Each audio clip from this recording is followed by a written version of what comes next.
I'd like to start with introducing them.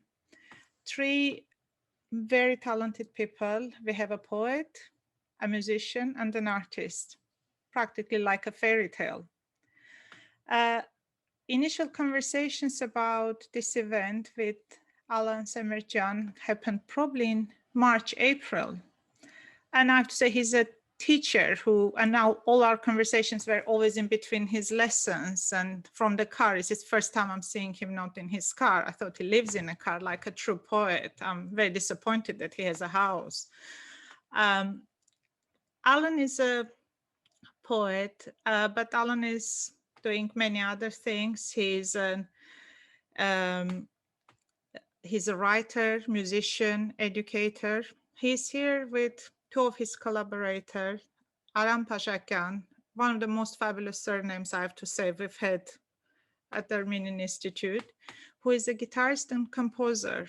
And he has worked with John Zorn, Lou Reed, and Diana Krall, and many other people who created the wonderful musical soundscape for this collaboration video. And Kevork Mourad is a performance artist, a performance and visual artist, and a member of the Silk Road Ensemble.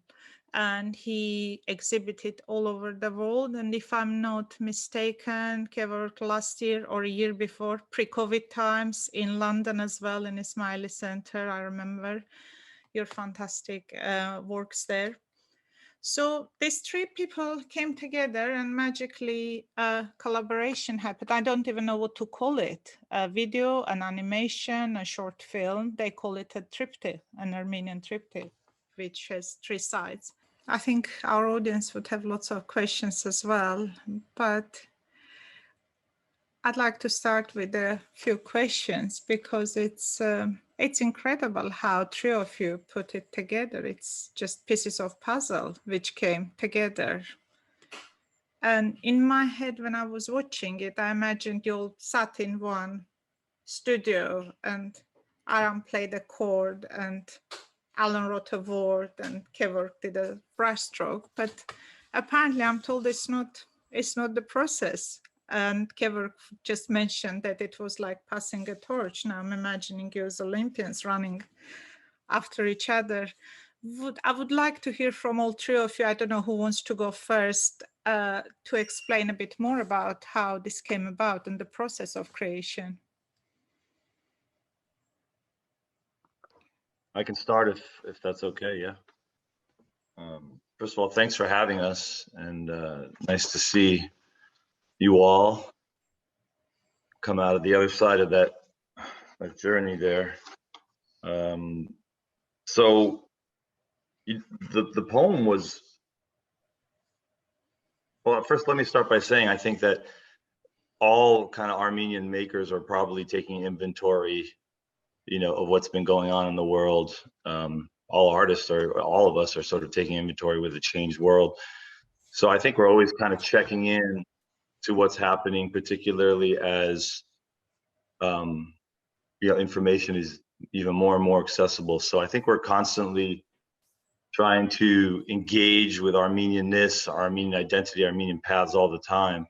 But this particular work, I think, came, well, I started with a poem that I was sort of drafting a while back that really was started to become clearer and more complete after the news cycle around the 44-day war, for me, became kind of clear, and how truth seemed to be so kind of manipulated and lost again in terms of how I understood things. So the poem, like many things for me as an artist, they're sort of like little lines that are always sort of hanging around, and they kind of were assembled. And you know, and I was thinking about what might happen with these poems, this poem, and connecting with you know, Aram and Kevork, whose work I admire and love, and you know, we've worked together before. Aram and I have, you know, done different kinds of collaborations, from, you know, gigs in bars to, you know, greater different kinds of kind of assemblages. And you know, Kevork I met through my grandfather's artwork, and he's always been a kind of in many ways, kind of a mentor. And I love this visionary work. So it made sense to kind of check in again with both of them about this. Like, hey, do we want to sort of take, as I said earlier, take inventory? And then the poem kind of got thrown into the mix. And I want to hear what they say, because I don't want to talk about it too much. But once we started talking about what can happen from it, what was pretty clear for me was that this wasn't going to be a type of work that followed normal kind of hierarchical power dynamics where, you know, like someone gives a poem and then everybody plays to the poem, or somebody gives a piece of art and then everybody sort of plays to the art, or everybody, or the music for that matter. It really had to sort of, I think Kevork said it earlier, and maybe, you know, he wants to speak next about it, but everybody's voice had to come through in this sort of taking inventory of who we are, you know, in this moment, and what we're sort of reconciling, what we're experiencing. So I think we come together in three different ways, even though maybe the lines of the poem and the idea kind of were maybe the genesis for the collaboration. Kevork or Aram, do you want to jump in? Aram, go ahead. I think you guys started first and then I continued, if you don't mind.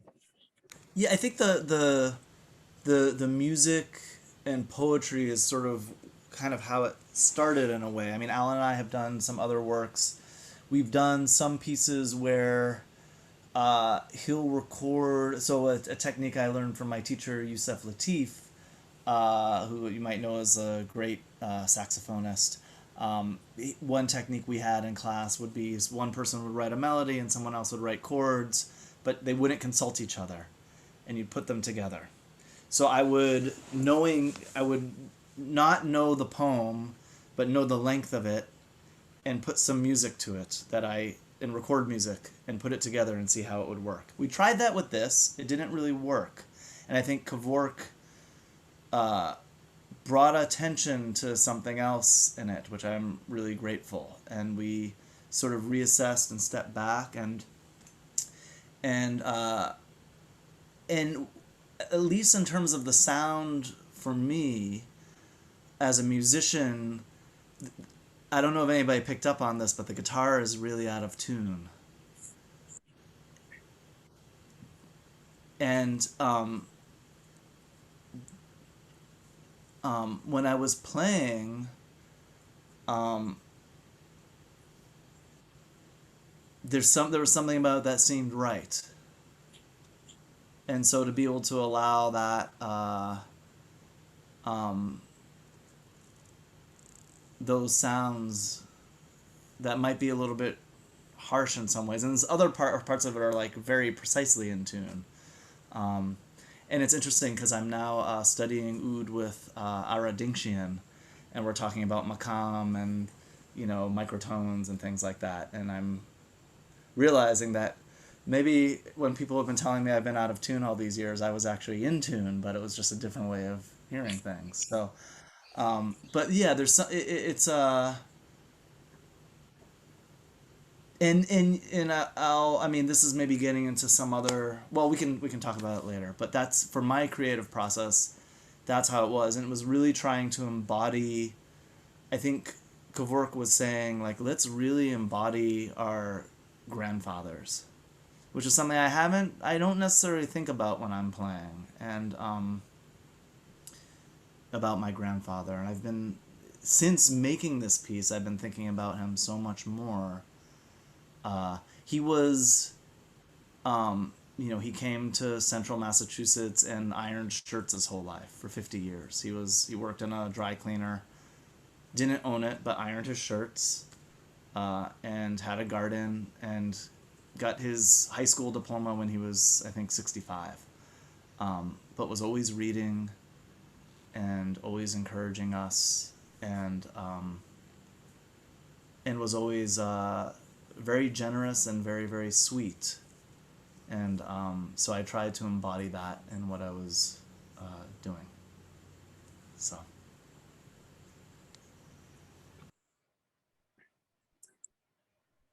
For me, it's a very interesting process because I know Alan very well. I know Aram just through his work. I feel like I learned about Aram just because of the way he plays the sound. And I wanted in this piece to have each of us breathing and the heartbeats. And through that, I wanted to kind of share our backgrounds, like my ancestors and their ancestors. And overall, when someone sees it, they feel that it's about Armenian people. So it was the direction that I want to head in. And at the same time, I intend to stress myself a lot. And that's the way I work. So I listened to the piece many, many times, and I didn't know how I'm going to create this because I've done different projects with different people, but this was kind of a very intimate. I wanted to be in a room where I could hear them whispering and hear my grandfather whispering and hear their grandfather whispering at the same time. And that is the reason I decided to put all that in this room. That room has Armenia door on the right side. It's a door that I used for my project at the Met Museum. It was exhibited at the Met Museum. It's a very beautiful door carved in wood. I recreated that. I wanted to have that as kind of a talisman, that we have to go beyond that door. We have to go somewhere, but that door kind of guides us, our ancestors. On the left side, we have the Armenian manuscript is hanging all the time. That's another thing kind of came to us, and we need to kind of cherish it and move forward through this incredible wealth we have in our culture. And that room is our studio, my studio, Alan's grandfather's studio, and Aram's grandfather's place where he ironed shirts. It's a place, and we build our place regardless where we go, regardless, we're forced to leave our homes. I'm here in America. I used to live in Aleppo. When I created this, I was thinking about Aleppo. I was thinking about Alan's grandfathers, in Egypt and the way he created. So, and I did all this kind of having a monologue in my head without even sharing with them, because I know they trust me the way I trust them. And basically, the foundation of this piece is the way we trusted each other without even saying, oh, let's kind of critique this. No, it went seamlessly to this direction very easily, because we knew that they've done their job and they give it to me, and I'm in my kind of a lonely studio created the work. So the reason I say to stress myself, because I wanted to kind of bring the attention to a place where this is the only way I could express it. And I think it turned out to be an incredible homage to our grandfathers. I've never done any work homage to my grandfathers. So one thing to mention, that my grandfather arrived to Syria as an orphan, he and his brother. And this is in northeast part of Syria. And he very quickly learned Kurdish, even though, Armenians, they came there to just kind of save and keep their language, but we learn other people's languages. I speak Arabic, and I learned Turkish, and I learned from my grandfather Kurdish. So he came and he started playing tambur, and he became kind of local troubadour. And he influenced me tremendously. Growing up, I remember when he was playing tambur, I wanted to be a musician, but unfortunately, my parents did not support me to go in that direction. I was continuously drawing when I was a kid, and then end up being visual artist, and end up now illustrating sound. Half of my work is I try to illustrate and create things inspired by sound. And here you are, we arrived to this thing in our collaboration. Amazing. But it's incredible amount of trust between three of you to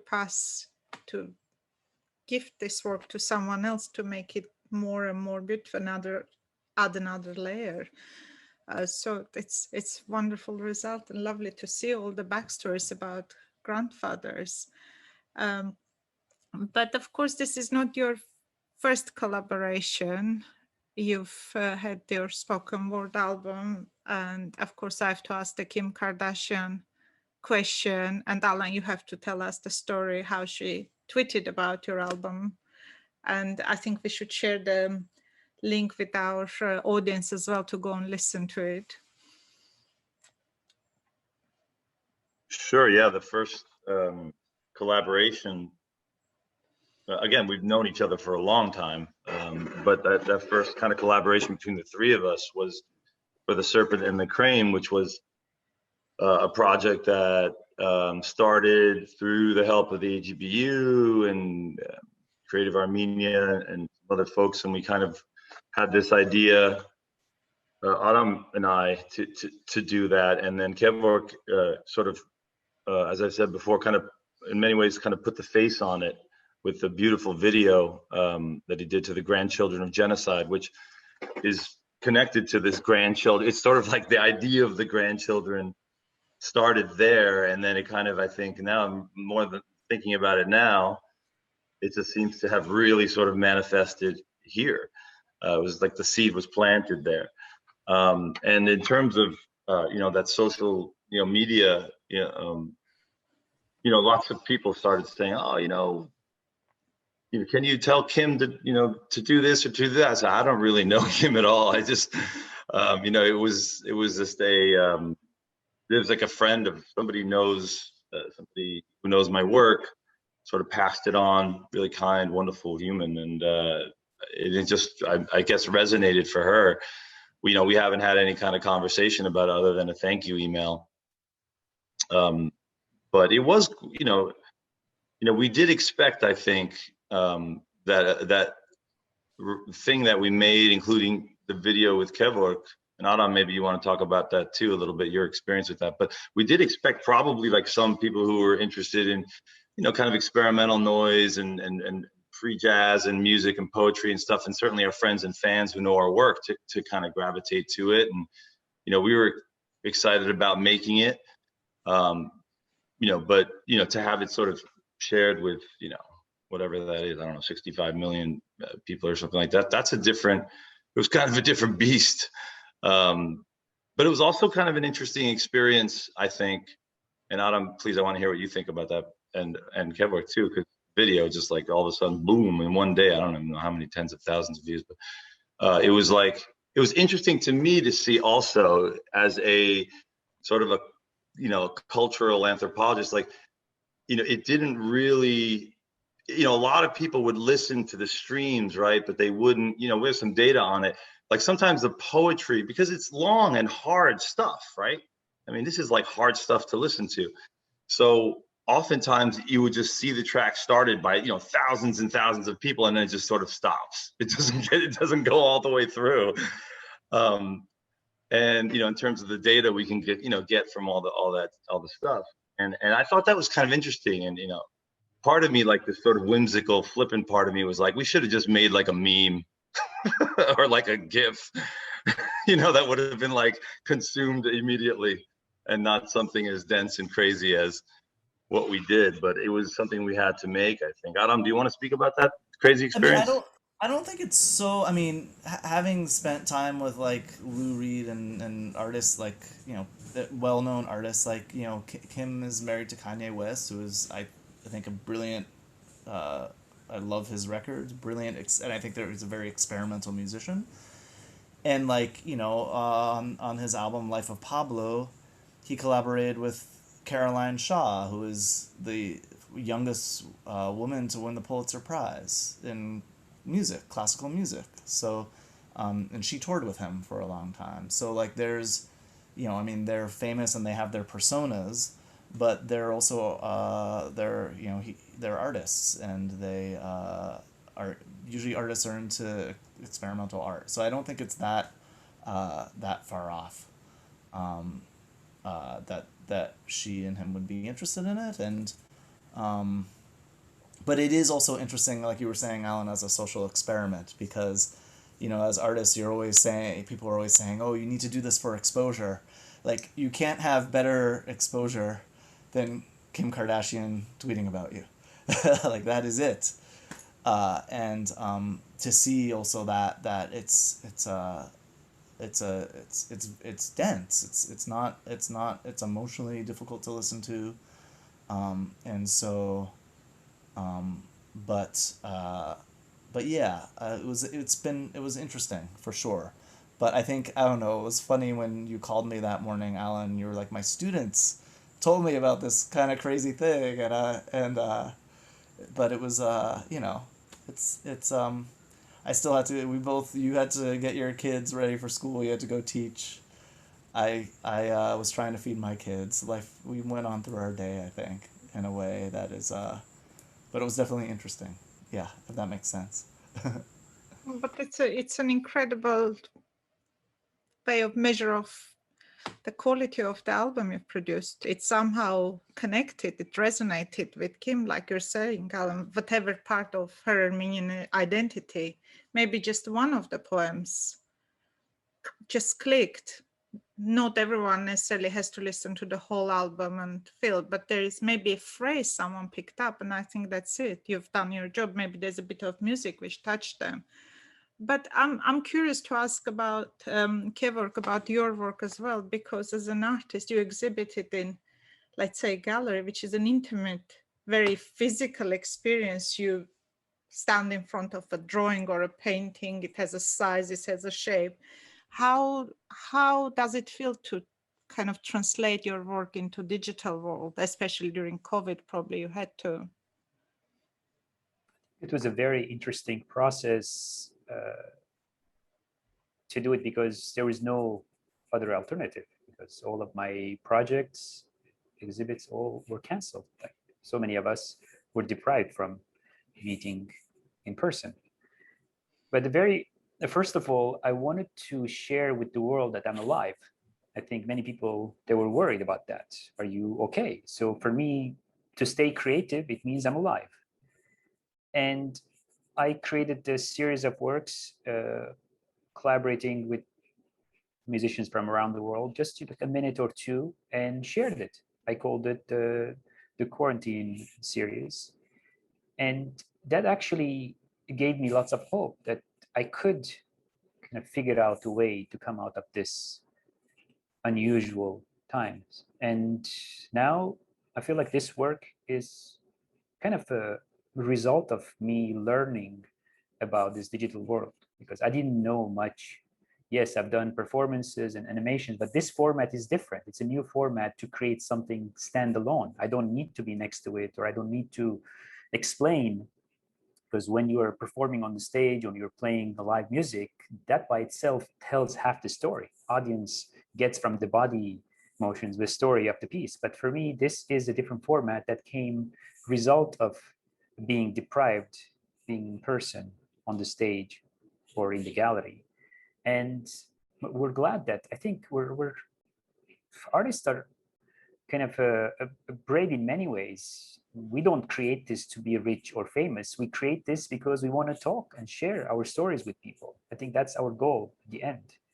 And today, this is what we did. And hopefully we speak to many people and they feel similar to us, that we give homage to our ancestors. That's why we're here. Because of them, we're here. And we need to make them proud. Yeah. That's true. That's true. And it's amazing you managed to keep working and not depriving us of your art as well. So it's wonderful. Alan, I have one question for you as well, then we can let the audience ask their question. You have this fantastic quote from one of my favorite writers, I have to say, Heinrich Böll. I just love his work about artists carrying the dead, which sounds so Armenian as well, because that is such a big part of how our culture and art is created. But also in the beginning of the film, I don't know whose idea it is, you have this colorful, wonderful challenge poem, which is colorful literally and also the words. And I hope there's a translation. If there isn't, I know we have a few very talented translators here in the audience, so I'm going to ask them to translate. It's a little poem by Ilse Charens about filling your soul with the blue milk.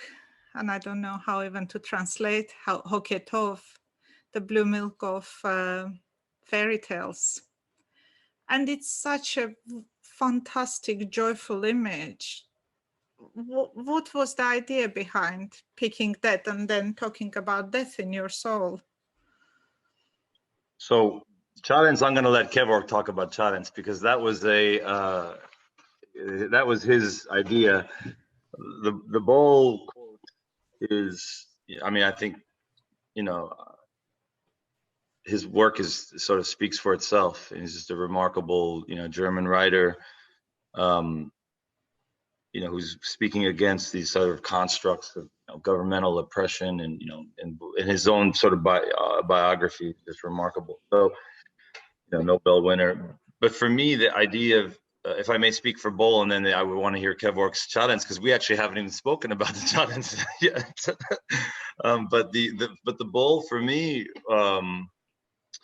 so like for me, the idea of making art has always carried kind of an umbilical cord to the Armenian genocide and kind of the longing around it. And when I say longing, that is a word like desitaria, right? Desitarium. It's like this constant state of longing. I think it's very Armenian. You know, this longing to understand the genocide first, its horrific design and the architecture of it, but also this like longing for others to also see it, right? For other people, you must see this and recognize this. I think it's a very kind of Armenian, you know, predicament in ways. And it's not, I mean, the poem says it's not sexy and it's not trendy, right? It's just not something that, you know, it's not a choice. We don't do this aesthetic. Like it's something that's sort of genetic. And anyway, so that's why art is kind of, for me, like is work that kind of like demands this kind of attention or accountability, or maybe even justice, if you will, however like abstract or narrative, like the lyrical sentiment might be to it. So for me, like our collaboration actually, and that's why the bowl kind of makes sense, was kind of return to this territory of homage to our deceased ancestors and death, kind of as, you know, as a prayer, which the breviaries for me is the prayer, right? It's like these sort of beads, prayer beads, if you will. I came up for me. So I think that the bowl, Henrique's quote really, it's just kind of fundamental to myself as an artist, but also to, like, maybe, if I may, like Armenian makers, many Armenian makers. Kevork, do you want to speak about Challenge? I would love to hear what you have to say about it. Yes, please. I'd love to. I love this poem. So, you know, overall, when you're any kind of artist, you learn skills. And at the end, you forget about the skills. You do it intuitively because you need to do intuitive things. And like when you create a painting, you don't think about the composition. You just create that. And for me, when I heard the poem from Alan, I started seeing places. First of all, I knew that Challenge created works, series of poetry. He called it ghazal. And ghazal, it's an Arabic word, means praise. And it's a very common kind of a form of poetry in Arabic culture. And, you know, growing up in Syria, and it's common for us to learn all this. And then Challenge is probably the most well-known Armenian poet. And because in Alan's poem, when he talks about the writing, I wanted to create kind of little anchors here, there, that ties my visuals to his poetry. So it won't look, it's random. I could be very random, but at the same time, I need to create those points where you connect the visuals with the poem. And I did that in a couple of places. When you see writing, even though the writing, I'm melting it. So I created this on the watercolor paper and I'm washing it while I'm writing it, because everything is, by the way, so many of the images, it's reversed.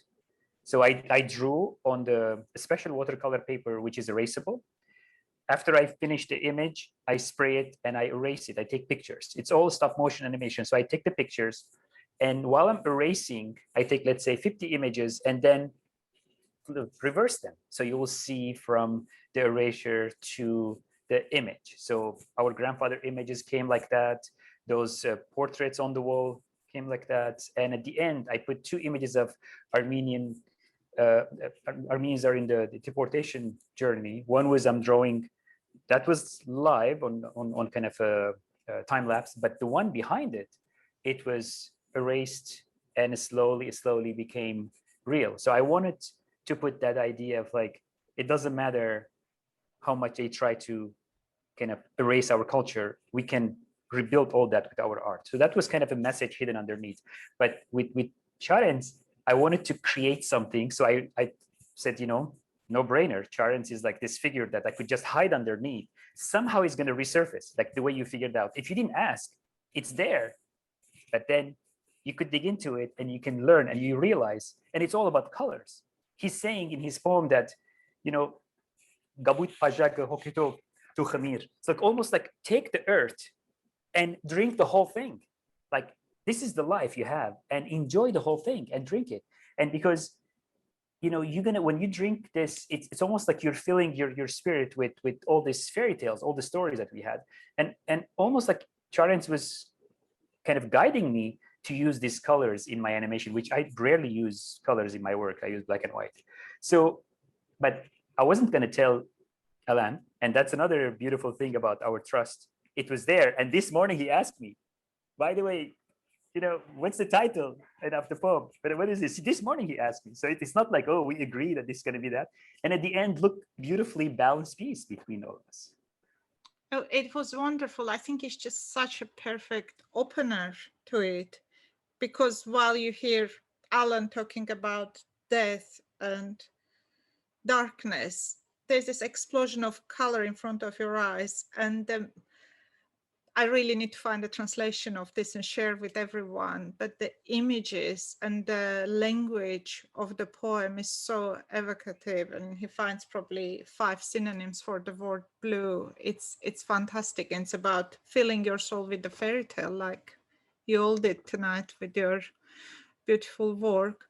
I think we're getting some questions already. So I'd like to encourage everyone, if I can change the view to speaker view, if we can remove spotlights, because we're a small intimate group, just raise your hands and we'll unmute you to, let me remove the spotlights. We'll unmute you to ask your questions yourself. And we have a question from Lola Kundakjan. Lola, if I unmute you, do you want to ask your question yourself? Sure. Thank you, Tato. Thank you, everyone, for this beautiful event. My question is, if we were not in a state of pandemic and working with social distancing, how would you three collaborate with another similar project?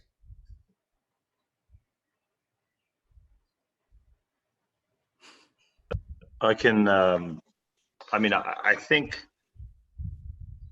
that's a good question. Hi, Lola.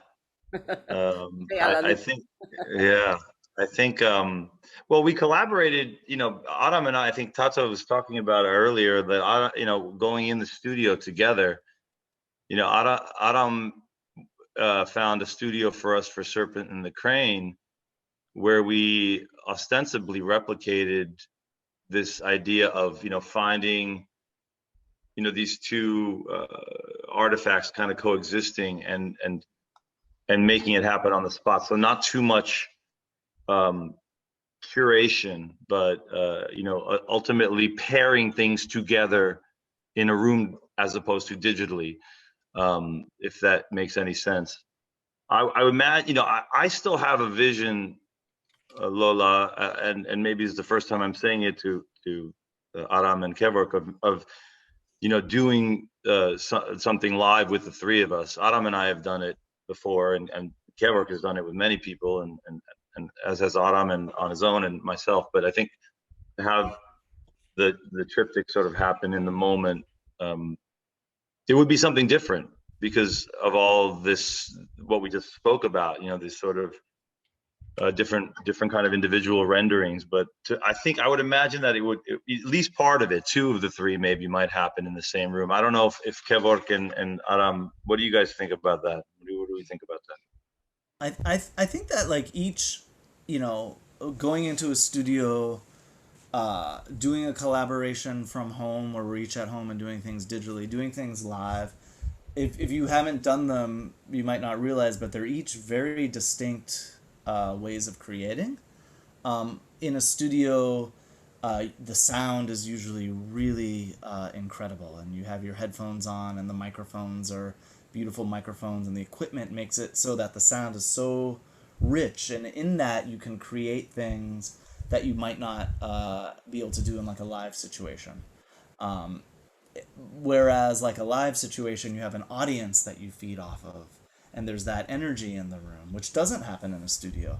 That's why sometimes in a studio you might record something even though technically it's great, it sounds perfect, the feeling might not necessarily be there. It can be, but sometimes it isn't. So it's like each, and then doing it this way, what I've been loving about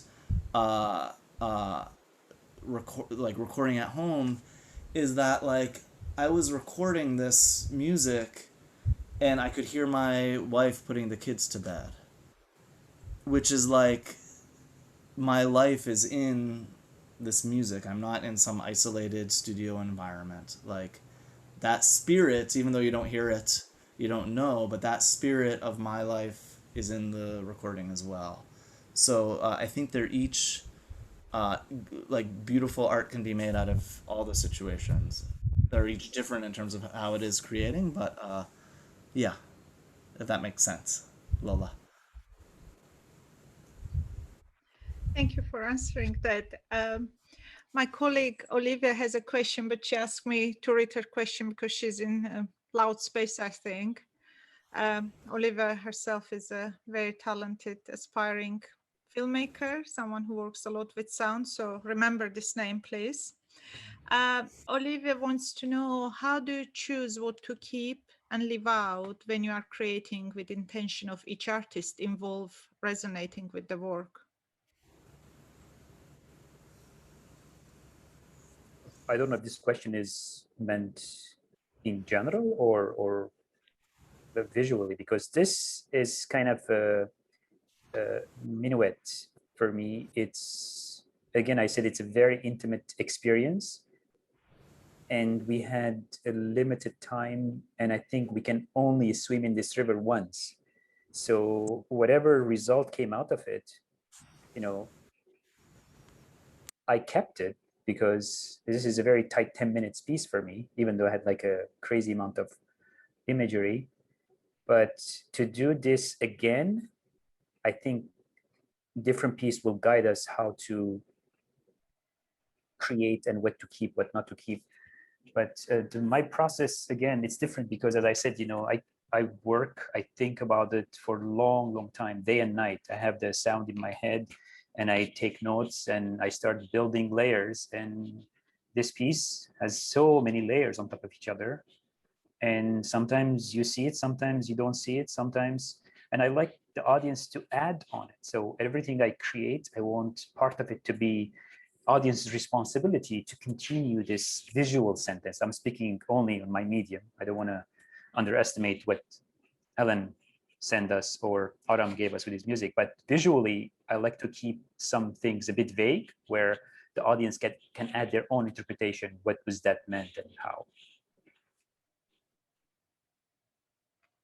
I'd like to maybe speak about that for a second as well, if that's okay. I just think it's a great question, Olivia, this idea. I mean, how do we decide what to keep? You know, I see it as two, right? Because there's an individual, how do you decide what to keep? And then there's like, I'm working in an ensemble, how do I decide what to keep? Or I'm working in this sort of community of artists or collaboration or whatever you want to call it. And I think that the first one, the individual one, is obviously highly personal, right? We have this sort of internal meaning-making tool that allows us to shape whatever we're going to shape. The other one is an interesting one because I think that you know, when you're live together and you're let's say you're in a band. I've been in a band for, you know, a million years, playing with different, you know, you're constantly always like, this is the kind of stuff this person likes to play, and this is the kind, and you're constantly always sort of nodding to each other and playing with each other, and you're kind of riffing with each other, if I could use that term.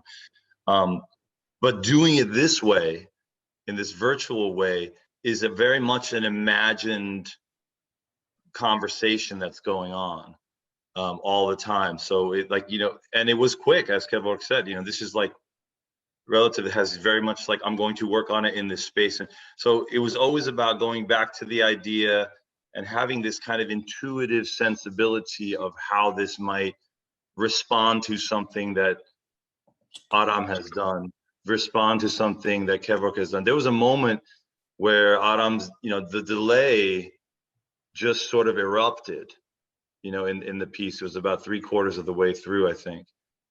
And, I imagine he didn't say, I'm going to make sure that the delay is set in this way, in that moment. But there's this always, he's listening to words. He knows what Kevork has done. We worked before. He understands the way that kind of erasure, the handwork, the collaboration. So it's all sort of in there processing all the time. And when we do it in this kind of virtual way, I think it becomes an intuitive riffing as opposed to a much more, kind of palpable, visceral riffing that happens if you're in a studio in a band all the time and, doing stuff. This is much more of an intuitive kind of acknowledgement of others.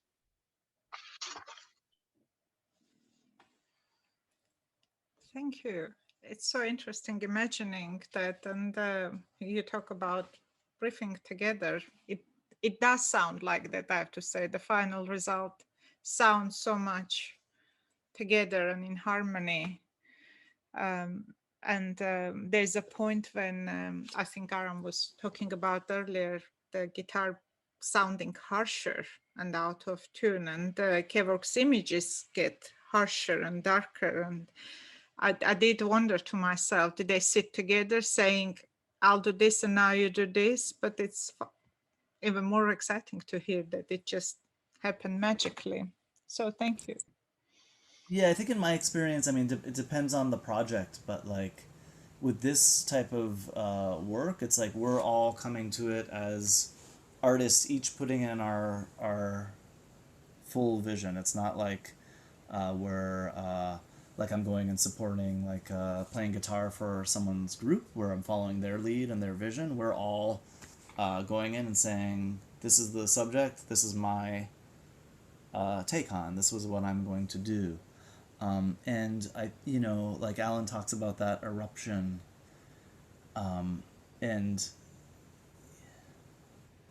I think we're all artists who work with this idea of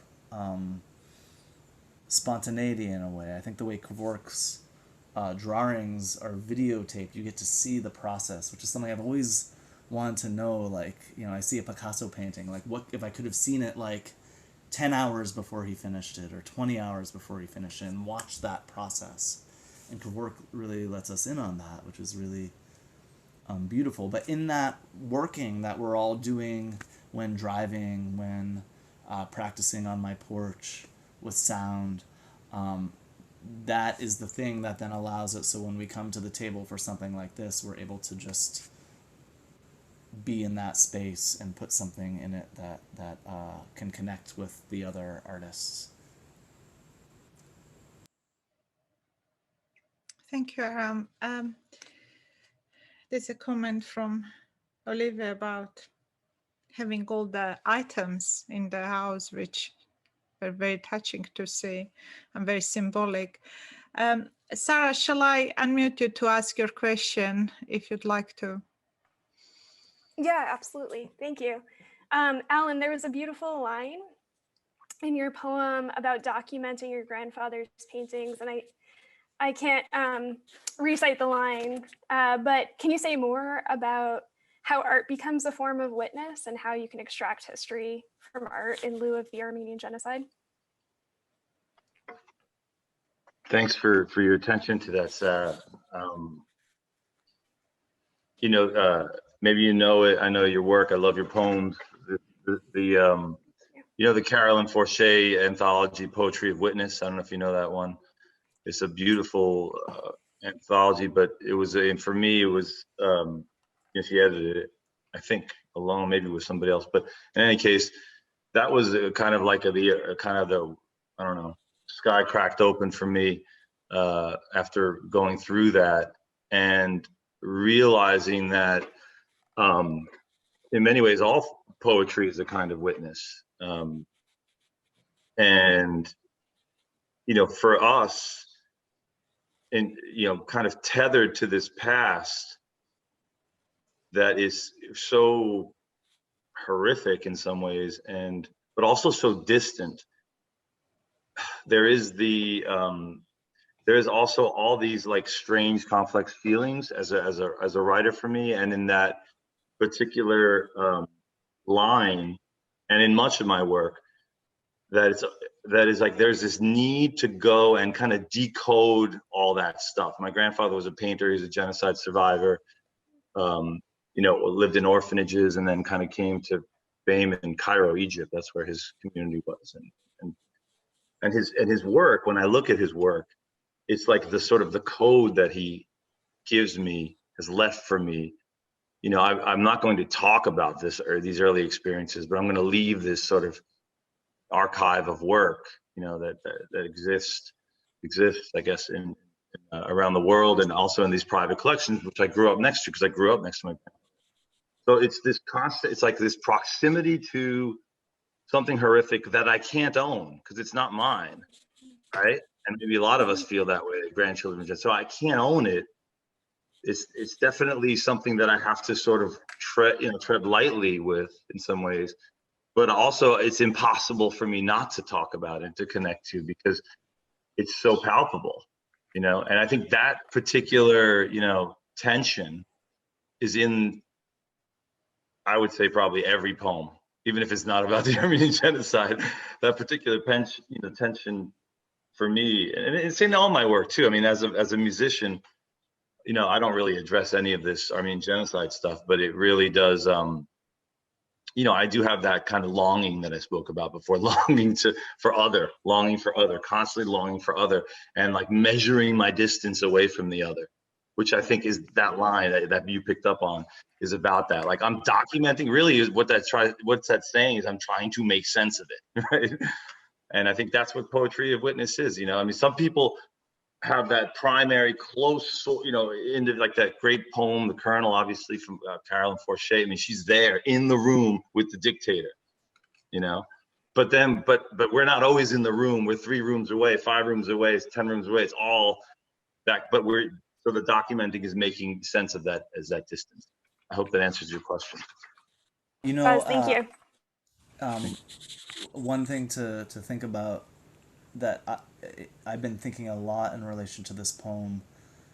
I don't know if how many viewers here have been hearing about the discovery of graves at residential schools here in Canada in the past month. But a school in Kamloops, which is very close to where I live, 250 children were found.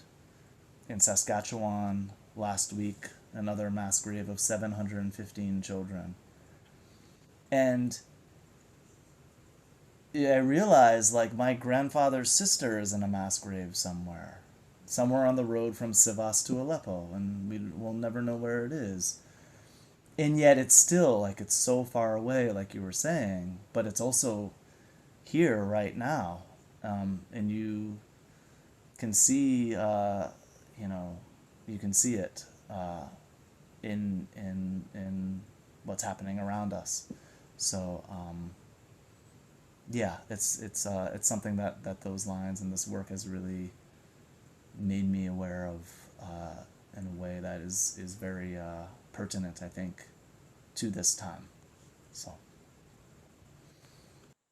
And if I may jump in really quickly, I think the Kevork's those images of those people, right, in the piece, my goodness, to me it was just like a parallel to all of it, right? The people walking out of Artsakh, leaving their homes in the 44-day war, going all the way back to the deportation marches that my grandfather's family, were put, and Barujan was on, Daniel Barujan, like I'm seeing all these sort of assemblages of movements of people, and I think that the paintings are figurative, the ones that I spoke to. It's my grandfather's paintings, but it's all of our paintings. I have to go get it. My power is about to run out, strangely. I'm going to go get an extension cord. I'll be right back. It's so important to talk about this because this is not just history, isn't it? Happening every day. Like you're saying, the graves discovered now, genocides happening around the world now, people being marched and still people dying in unmarked graves. And art is a powerful form of talking about it and raising awareness, and very symbolically this month, because it's Refugee Month. And this is a month we should support and honor and talk about these people, all refugee parents who look after their kids, or the kids, like Alan was saying, who grow up in orphanages. So it's a powerful piece. Thank you. We have a question from Gareth, and he says his hay fever. So I guess I'll read it for you, Gareth. He says, I wonder for each and any of you, how you feel the responsibility and possibilities of diaspora identities in relation to place, the actual places of Armenia, both enduring and taken. Since now in the last year and more, we have been made all too aware for so many reasons of where we are or where we might wish or need to be. And also following Alan and Aram's own responses now. Who wants to go first? I think it's so important in all your work for all three of you being diaspora artists. I think, first of all, if you're an artist and you're in diaspora, you think you want to create work that you could easily be part of the local scene. That's the very first instinct we have. As from my own experience, this is the way I felt. You know, I'm going to be part of the American art scene, because that's the way intuitively I thought 20 years ago. But then slowly thinking about it, I realized, no, I want to tell my story. And I want to build this relationship with the local audience that through my work, they could understand about my ancestors. And when you're doing that, you're rebuilding this new home. I said it earlier. So I'm in New York, and I have to create a place where I feel like it's my home from Aleppo. And through my work, I kind of achieved that. And I recently created the animation short film about Syria. And if I started looking back, the kind of the journey, my artistic journey, it was local. It was about, Syria, Armenian, and then slowly I started moving, because there's so many issues in the world that we need to address it with keeping my identity as an Armenian artist to contribute to the world. So I think the more we practice our art, the more we become kind of address the global issue. And now my recent work is all about memory. I'm just trying to do works about memory, because if I create something, can I trigger memory in viewers, and just through that instinct can think about where I come from, where they come from, and somehow create work that the audience can engage with each other, because many people are kind of deprived from understanding who the other person is, and also they're becoming very individualistic. And I want to create a place where through art people can have a conversation and dialogue, and through that they can learn about each other's culture, each other's story. I'm going to jump in, because that conversation to me is key, Kevork. I mean, that really, having that space for conversation. I think one of the main things that I'm particularly attuned to, or maybe sensitive to, is the way in which things are lost in between kind of diaspora ideology and thinking and people in Armenia. And so many times, like, initially my reaction to the Biden recognition, the formal recognition, was this sort of like sigh, this kind of healing. And then immediately I went to, I remember talking to Nancy Agabian, who's a great writer friend of mine, and I remember she said it too, like, I have some fear for the people in Armenia too, because of retaliation. Sometimes we have these like ways in which we're thinking, you know, and this is like human nature, right? When you're sort of a distance away from something, you know, to think in a certain way or want certain things. And I think that we're not always, you know, viewing things in the same way. I think, even though it's a much more global world, you know, I think that there's a lot that we miss in terms of diaspora and Armenian conversation. And I think we need a space for that. And Kevork's saying that art can be that bridge, and I think it is. And I think that you know, we need to create that bridge. You know, I think we need to create space for that bridge, if you will, and get the materials for that bridge and kind of build that thing with our hands, and, you know, dive into the water and you know, start those pillars or whatever it is, because that conversation is oh my goodness, it means everything. Because if we stay far away from each other and place what we think is best for a people or a country, or, you know, I think that we're going to miss each other. We're going to miss each other dearly. So we need to create space for that. I think that, like, Alan is kind of going off of what Alan is saying, that it's important for us to be listening right now, and really listening in a deep way.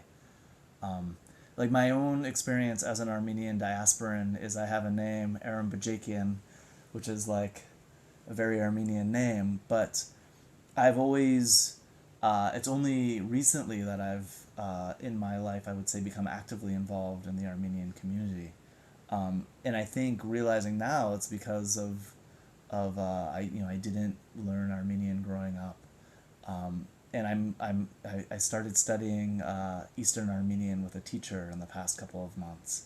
And it's been wonderful, like, going down this journey of learning this and learning about the music of the people who Armenians who first came to North America, and learning Western Armenian through those songs. But I also have never been to Armenia. I don't, you know, when I was in college, I spent my semester abroad in Ghana because I wanted to learn about West African music. And I sort of started to think about diaspora then, and what it meant to be part of a diaspora and to go to a place, and realize that, you know, what I think my duty as a diasporan is to listen and to support, and the ways that are needed, and so those are my thoughts in regards to that, if that makes sense. Garrett, I hope this was a very comprehensive answer to your question. Also, a very positive one from Alan about building a bridge. I have, Kevork will be drawing bridges next, little structures. Questions and comments are still coming. I think we have a question from Garo Berberian, and then Hasmik. Garo, I'm unmuting you. Thank you, Aram, Alan, and Kevork. I have to say that was a very beautiful video. Resonates quite deeply with, I think, the feeling that many people, maybe our sort of age, in terms of having grandparents that came and we heard their stories.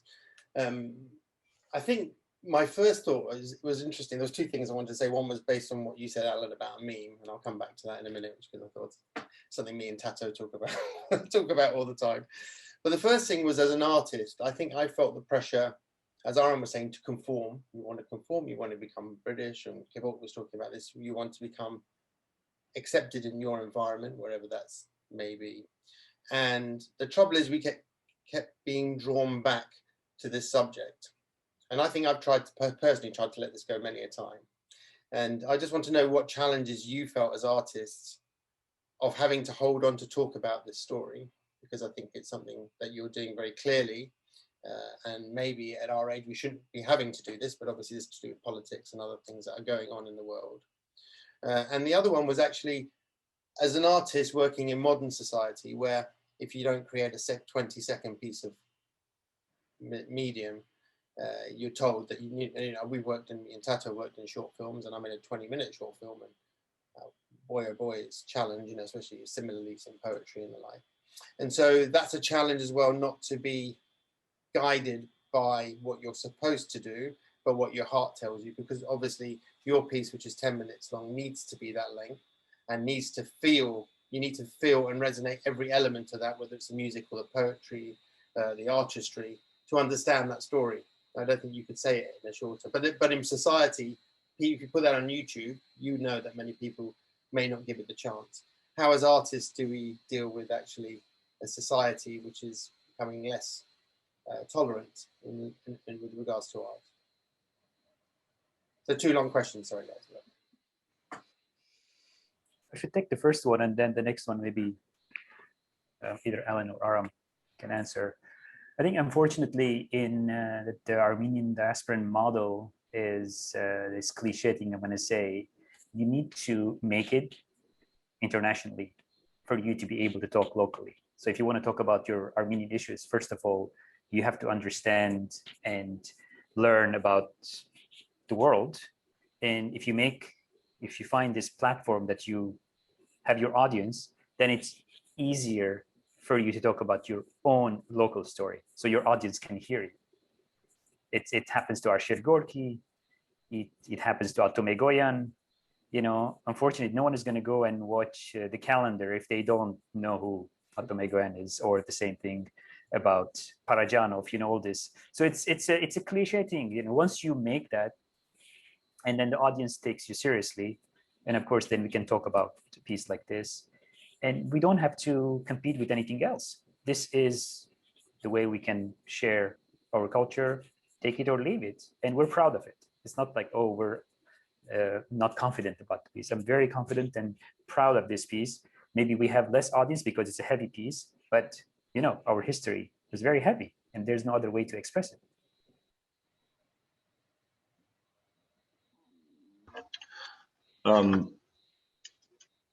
I think the need to sort of engage with different parts of ourself is indeed a universal challenge, as Lola said in the chat. And I like Kevork's response. I think it's a very intelligent and practical response, a very real response.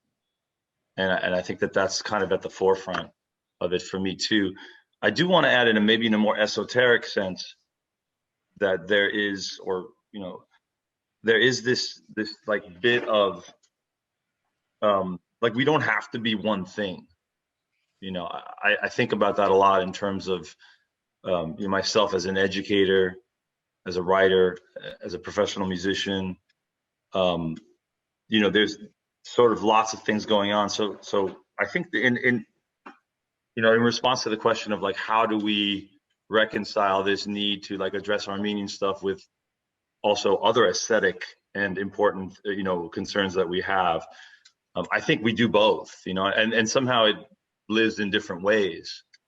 I think people do this all the time. I think about this in terms of, race, sexuality. We're constantly living these kinds of really, there's a multiplicity inside of all of us, I think. And obviously the challenge is to kind of unify as much as you can, and to have that, all of it be kind of, how you think and how you speak and how you are is that. But oftentimes I think human nature is that, so I need to speak about these relationships in my little songs, my little 4-minute songs, with these albums and stuff. And then the poems become this space to explore Armenian identity and other types of things. And then in my education work, I'm thinking a lot about, just making sure we're representing, parts of our community that really need attention, and drawing literacy, to these communities. So I feel like there's like all these different concerns all the time for me, and it's hard and maybe this is my experience solely, but it's a very kind of, there's all this multiplicity, almost schizophrenic kind of thing. And maybe I'm not enlightened enough to be sort of unified yet, but maybe I'm getting there. And in terms of the length that you asked, the length of the artwork, that's also a very fascinating question, right? This idea of work and how it's digested, how it's processed by people. You know, when I jokingly said we should have made a meme or a GIF earlier, you know, I'm not trying to take away from memes and GIFs. I mean, I think that there's lots of potential there, right? And I'm curious about that potential. But I'm more making a commentary on the way in which we process art. And I think a lot of people, and this is maybe a fault of education, as I say this as an educator, is that we need to create more space, more bandwidth for people to process, right? As opposed to immediately ingest, digest, and then be done with it, right? We need to be able to explore, you know, and live in that delay, Aram's delay. We need to be able to stay in the layers upon layers upon layers in Kevork's work. Like, how do we create that faculty inside of people? I mean, I think that's an educational concern. Brilliant. Thank you. Thank you, guys. And I think that, like, you know, my Armenianness is one aspect of my music. I did an album called Dolphy Formations, which is like, you know, 20-minute long improvisations on a set of Eric Dolphy pitches. You know, the most inaccessible music you've ever heard in your life, but like beautiful in its own way. You know, and that has really nothing to do with, although actually the cover is from an Armenian painting, but like, you know, it's not it's one aspect. But I think it comes in, like last night I had a gig, and I often use this effect. It's called an ebo, which is it allows the guitar strings to sustain. You guitar, you hit a note, and immediately the note starts to diminish in volume. So this keeps it sustaining like a violin. And what it sounds like is like a duduk when you really get the nuance of it. So it allows me to sort of do that sound, but I would never, you know, I know it's that, and it can bring that in, but it's not something that is overt in a way, I guess. I've been thinking a lot about how, like, my sense of rhythm might, as I'm studying music with Aram Bajakian, and you know, we were talking about the 10/8 rhythm, the dance, the bam bam bam bam. He's like, oh, where's your family from? And I said, my grandfather was born in Sivas. He said, oh, that rhythm runs in your veins. So like, and I've always had a sense of rhythm that is slightly off from from jazz musicians I don't know what it is. So maybe it's that. Who knows? So it comes in. In terms of like doing longer pieces, I think it's just what you can't, if we were to try and fake it, it wouldn't work. We do what we do. And some people are really great at writing a 3-minute pop song. Like Taylor Swift songs are incredible, but I can't do that, and that's not my talent. I'll leave it to her, and I love what she does, but that's not why I'm here. So, Just want to add one line about my grandfather's playing saz. He was playing in that rhythm. This way, the circle got complete. Now I know how you're connected to your grandfather, and my grandfather is connected to your grandfather with this sense of rhythm. So it's, yeah, we didn't even plan this, but see, we just discovered it. There's a beautiful song that I can send the link around, but it's sung, one of the more well-known versions is sung by a Kurdish musician in Turkey. But the earliest recording of it is from the 1920s of an Armenian musician in North America. And the recording of the Turkish, or of the Kurdish musician playing it, there's one note on the saz that is, you hear it, and it's just, when I first heard it, I was like, oh, it's so flat. But now I'm starting to be able to hear it, and it's like, it's so juicy, those notes. And I'm really just like, oh, it's so great to still be learning and growing, and there's so much. I think, like we were talking in the past about our responsibility as a diasporan. Like, you can listen to this music, you can understand this art. Go seek it out. It's there, and that's the beauty of the digital world, is that it's accessible, and there's a whole so much to learn and to study. So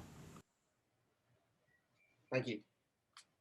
Thank you for all the answers, and thank you for making this, I don't want to say heavier, it's not heavy, it's extremely enjoyable, but thank you for not making memes. And there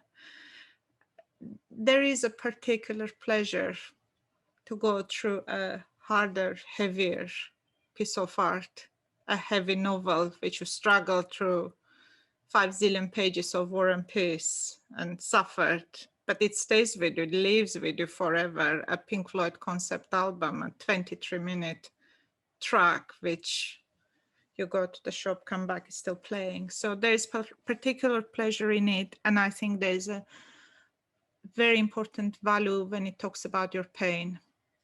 It values it, it shares it. We have this expression in Aram, you probably know with your Eastern Armenian lessons, Tsavat Tanem, let me take your pain away. And your pain becomes somehow easier to bear, to seeing in someone's film and someone's painting and someone's music. It becomes easier to bear, it becomes acknowledged and honored.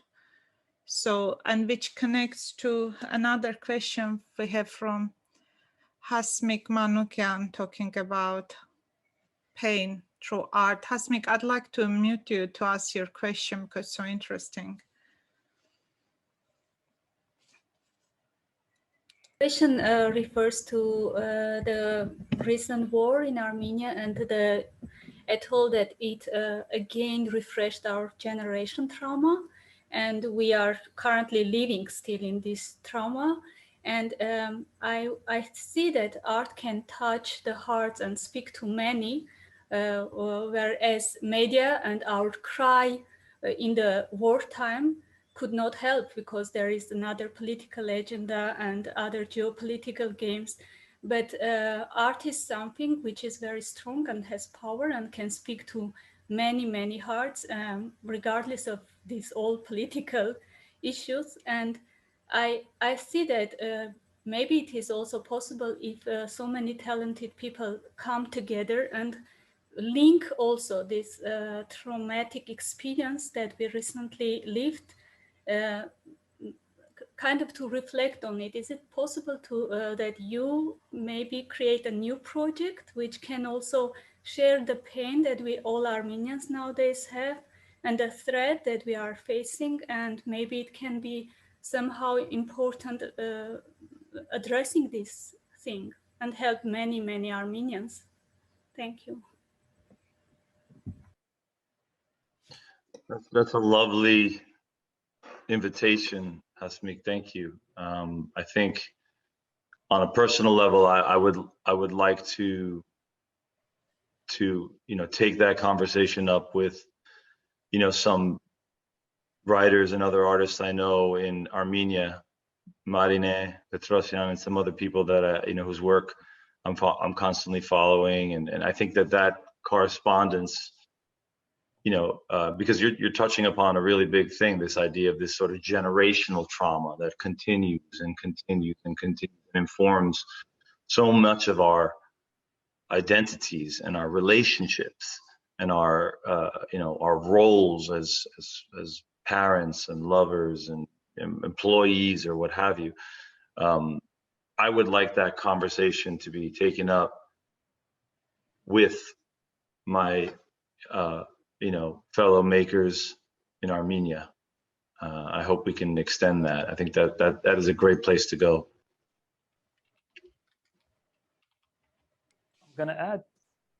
I'm gonna add the way I feel personally. Unfortunately, I'm gonna say that to see myself as an Armenian artist, I feel like I'm lonely. And we are lonely. 3 of us alone, we can't do much. Maybe we can create another project. Here we have only 21 people seeing, and maybe in the recording we can share more. We need group of people to support us, to support Armenian artists, to give us platform, to give us voice, to support us financially, to invite us to go there, we will do it. I'm sure if I tell Alan and Aram, yeah, let's go to Armenia to create something, they will come. But where are those people to give us these opportunities? We did it out of our heart, alone, just alone. We did it. There's no one supporting us. There was zero financial support to create this work. We did it because we have to support, our ancestors and our culture, and we did it.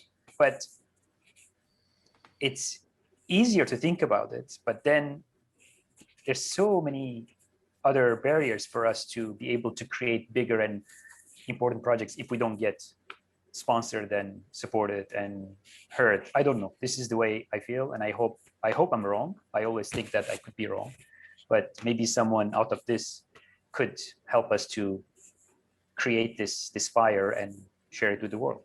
I'm always ready. That's a really interesting point, Kevork. There's a lot of my current interest in the music of my grandfather, what people were listening to in North America, comes from a label in Baltimore called Canary Records. The owner is Ian Nagowski. He's not Armenian, but he loves our music, and he spent his life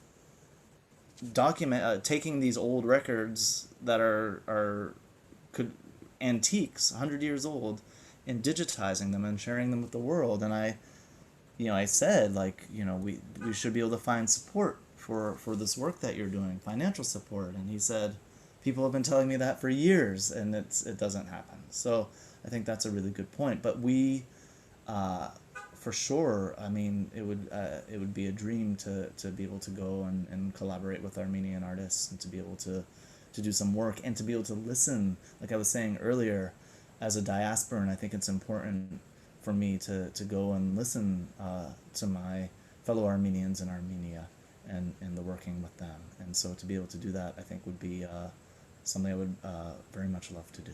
So. It's an important thing, isn't it? Listening. I really love you talking about that, Aram, because there are huge issues. There is lots of very fragmented nation, very fragmented communities, even within Spurk and within Armenia. And Kevork, unfortunately, you are right. I know you're hoping you're wrong, but you are right. This is something we talk a lot about at the Armenian Institute. We discuss a lot. We need more bridges, more dialogues with Armenia, because there are two very disconnected communities, language-wise, culture-wise. And we need to learn to listen to each other more and appreciate each other more and understand each other more. And at least the first weeks of the war showed that we can be united in love and support. So hopefully you can be united without the war as well. But this is one step towards it, talking about all of you being all over the world with our audiences in London. So we will get there hopefully one day. I think we can go on forever. It was such an intriguing 10 minutes, which can generate hours of discussion. Tamara left a few interesting comments. Tamara, would you like to?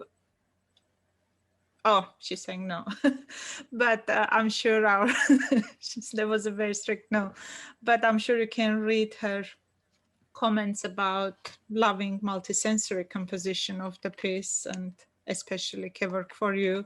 I'll send the chat line to all of you actually, because there are lots of interesting comments and a lot of love and appreciation. Any final questions, thoughts from anyone?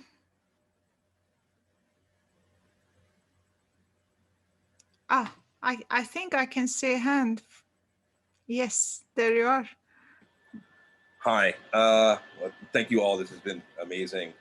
So I do have a quick question about you spoke about the generational trauma aspect. And I was wondering, how much consideration do you give to the idea when you're representing being Armenian, the Armenian genocide, to its uniqueness versus its unfortunate commonalities and other horrors that have taken place throughout history, whether it's the Herero people or the Uyghurs right now? Like, is that something that as artists you consider in your work, or do you want to speak to the uniqueness or the common, like that balance? How much of that play in your work as you develop a piece conceptually? Thank you. I think it's very important to build bridges between cultures for your work to be heard. I remember 3 years ago, I was invited to go to Namibia to create work with the Namibian dance company. And the piece was about their genocide. Their genocide was in 1904, committed by Germans. I didn't know about it. I thought, oh, Armenian genocide is the first genocide. I learned from them, and I wanted to be their voice. I want my work to be kind of part of their voice. And it becomes more powerful when you learn from them. And then when you come back to your studio and you create work, you add their ideas and their stories in your work.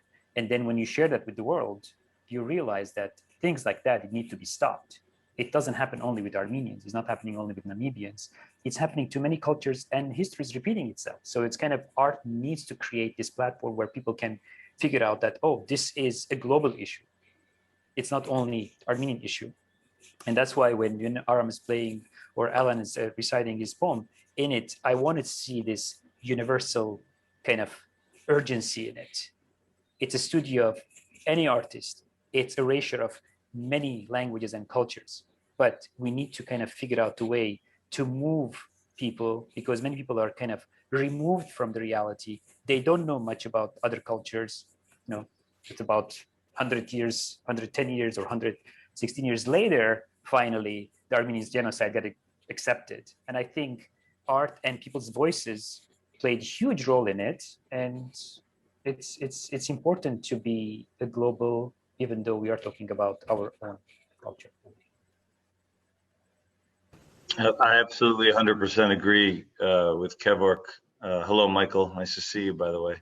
And I want to say just something else about that too. I think that, you know, oftentimes when we're thinking about making something universal artistically, I think the instinct is to stand far away, so you get more people to understand it, right? So I'm speaking abstractly here, but you know, like a distance, like a photograph, right? It will show more people will be able to see things if we take this sort of deeper, like farther away glance at something.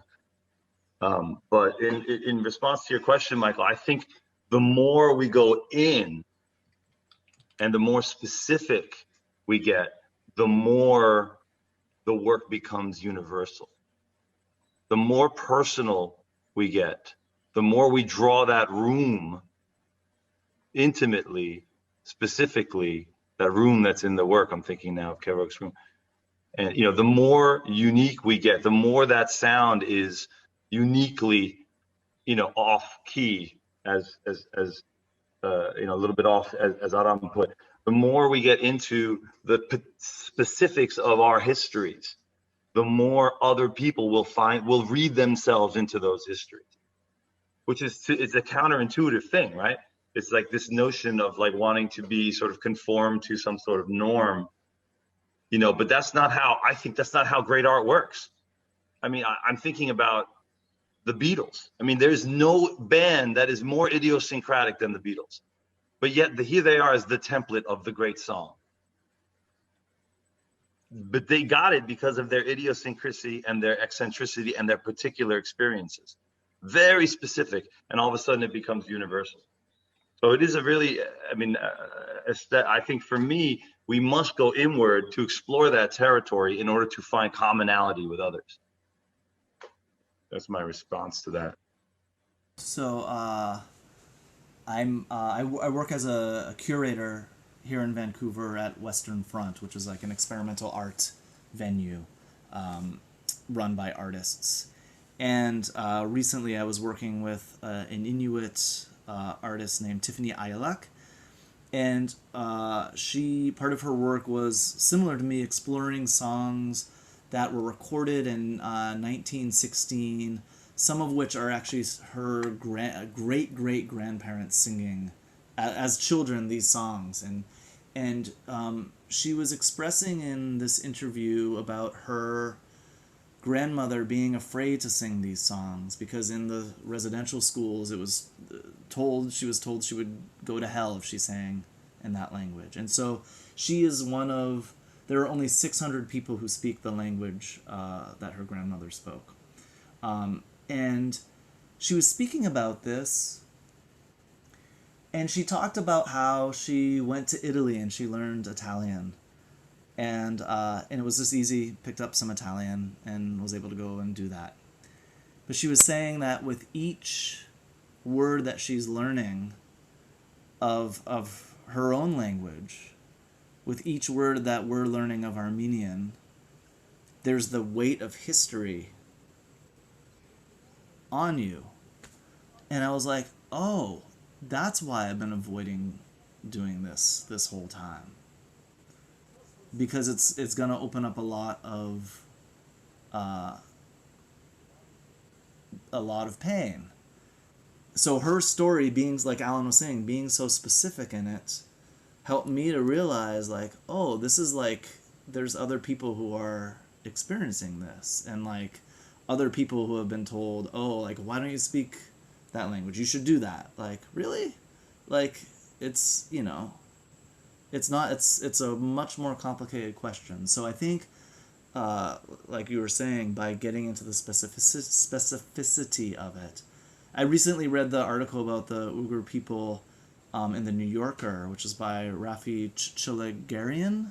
I don't know if I'm pronouncing his name right, but what an incredible article. And here he is using his responsibility as a journalist to go and bring light to a genocide that's happening now.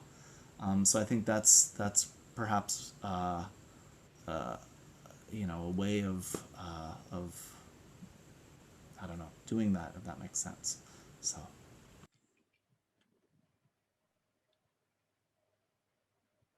Thank you, everyone.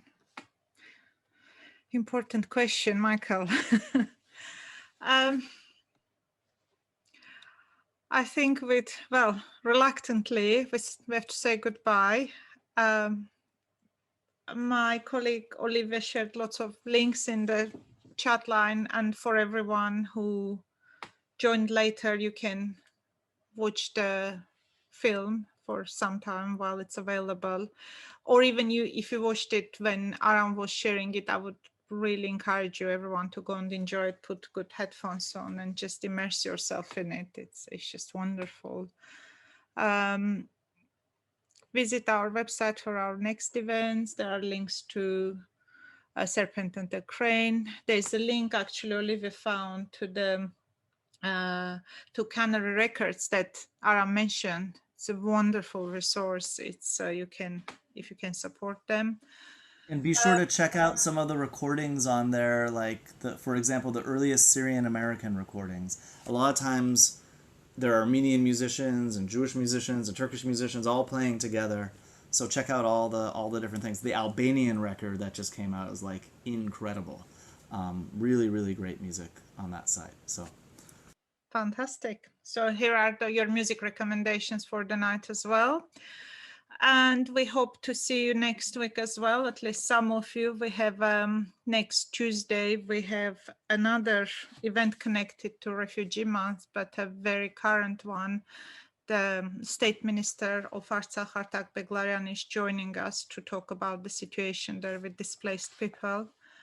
And whole July we'll have a fantastic series about Ani. It's history, architecture, archaeology, you name it, for fabulous scholars talking about it. Keep in touch. Go and enjoy the film again. Thank you so much, Alan, Kevork, and Aram. It's been a wonderful privilege to host this premiere. And I hope to see you, all of you, soon. Bye-bye. Thank you, everybody. Thank you, Tatovic. And we will... Thank you. Hopefully to see each other in person Yes, here or in most Armenia. importantly, Yes. come and see our library at the Armenian Institute. We can Love even that. we have new rails, hanging rails for exhibitions, tiny ones, but we can hang some of your works, and would be Yeah, maybe fantastic. together with Alan and Aram, we come and we surprise you with a new piece. Thank you guys for this incredible time and platform for that I share this work. It's Thank been you. a privilege. Thank you, Kevork. Thank you. Thank you. Thank you so much, everybody.